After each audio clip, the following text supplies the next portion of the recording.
Hello. So now I'd like to show you my running to-do lists and how they work. So if you open up my planner, see my to-do list. Let's get out to the to-do list. What that is, I have two lists that I do.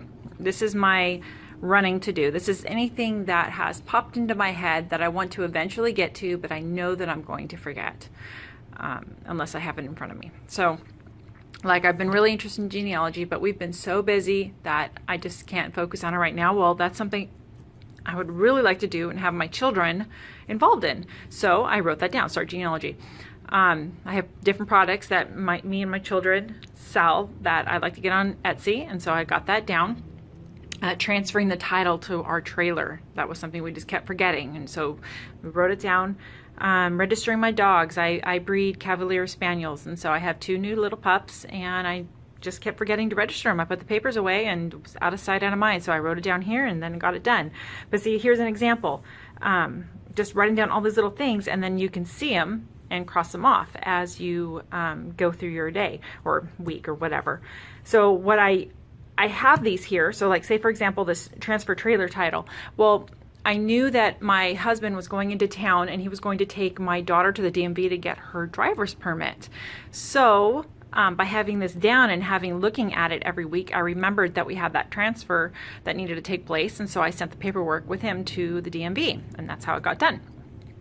Another thing that can happen is just once a week when you're planning your outings, whatever you're going to do, shopping or whatever, you can take a look at this and see if there's something that maybe can get accomplished while you're in town. This is one of the lists. The other list, one that for me is most important, is my shopping list. So with the number of children, the size of family that I have, I forget who needs what constantly. Okay, so I write it down here. Now, I'm not going to go out of my way to go pick up one item for one person, because that just takes too much time out of the day. So what I do is I write down when somebody needs something, I write it on here. And then if I'm going grocery shopping on Tuesday, so I'm going to go to, I don't know, say I'm going to go to Costco. And looking over this list, I don't think they sell this, but I would look at this and say, no, I don't think they sell that either. I'm trying to see here. Flea collars, that's right. They don't sell flea collars either, but I did not know that until I went to Costco just yesterday, actually, and I saw my running to-do list here, and I pulled up my shopping list, and so I put this on the Costco list to see if they had it. And so when I went there, I looked, and they didn't have it, but had they had it, I could have purchased it, because see, I went through my running shopping list and added it to whatever store I was going to, and I would have been able to cross it off had they had it. And it turns out I ended up buying it off of Amazon. But I remembered that we needed it, and I would not remember that I needed that if I did not have it on this list. So like for also another example is my baby needs new onesies. Well, I just keep forgetting. The only time I remember is when we're dressing her in the morning, and I'm just not going to remember later in the day. So I write down that we need that. And a lot of these things I just get on Amazon and they get them delivered to me. But this is just an example. So I keep a running list constantly of anything that we need, and that also includes birthday presents. Let's see, is that where that's my name list. Here we go. So I also keep a birthday list in the back of my thing here, just to remind me of whose birthday's coming and what I have gotten them, because I'll buy stuff early sometimes and not remember that I had something in my closet for them. So I write it down if I have something, and then I know that I don't have to get it, or I do have to get it. So say I still need to get these two birthdays, and they're coming up in just a few days.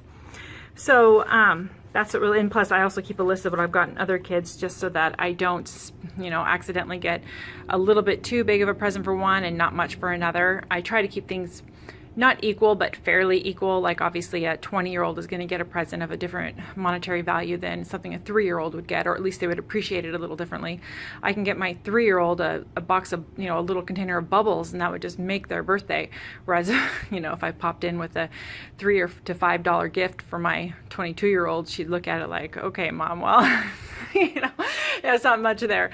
But that's fine.